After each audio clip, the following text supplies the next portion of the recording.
If you grew up in an Italian-American family, you know that Easter was not just brunch and an egg hunt.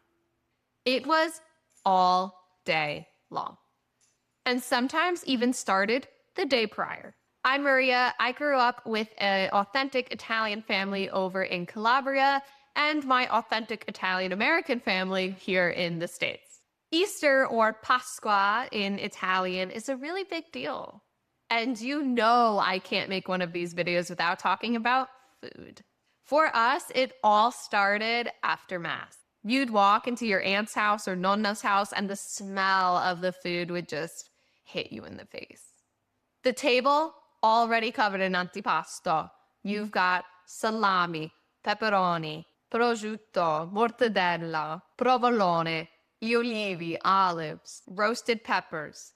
And of course, somebody saying, "You're too skinny. Eat, eat, eat. Mangia, mangia, mangia." I've experienced Easter on both sides, and today I'm sharing 3 things every Italian-American family does at Easter.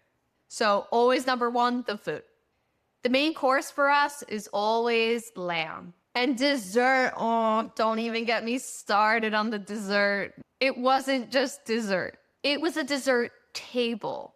Cannolis, sfogliatelle, maybe a colomba cake. And of course, everyone left with takeout containers wrapped in foil that is just as huge as can be. And the leftovers would last a week or more.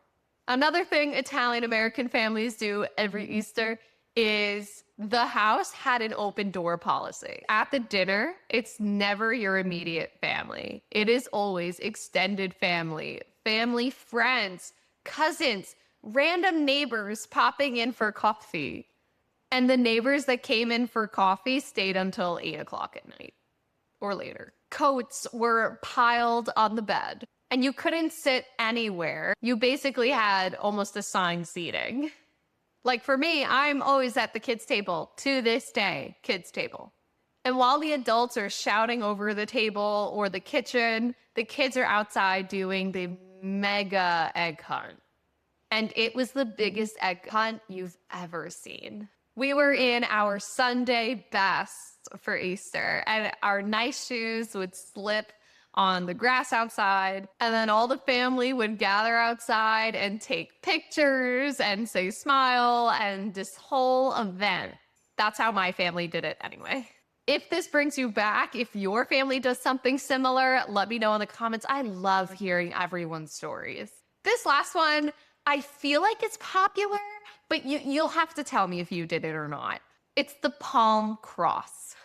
Okay, so in my house, my father would take home the palm from Palm Sunday. He would braid it and turn it into a cross. Then when we got home, he would put it behind a mass card or behind a magnet on the fridge or a crucifix, and there it would sit for literally an entire year until the next Palm Sunday.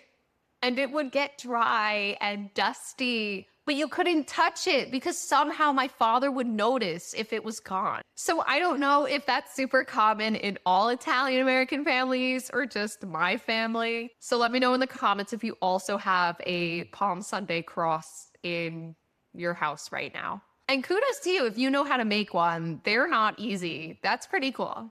I happen to love our Italian-American traditions and the Italian tradition around Easter and Christmas and all the major holidays. It's really a time where the family comes together and we eat really good food. If these kinds of videos make you also feel at home, then you are sure to love this video right here where I'll teach you some Easter greetings and phrases in Italiano. Buona Pasqua. Happy Easter. Ciao.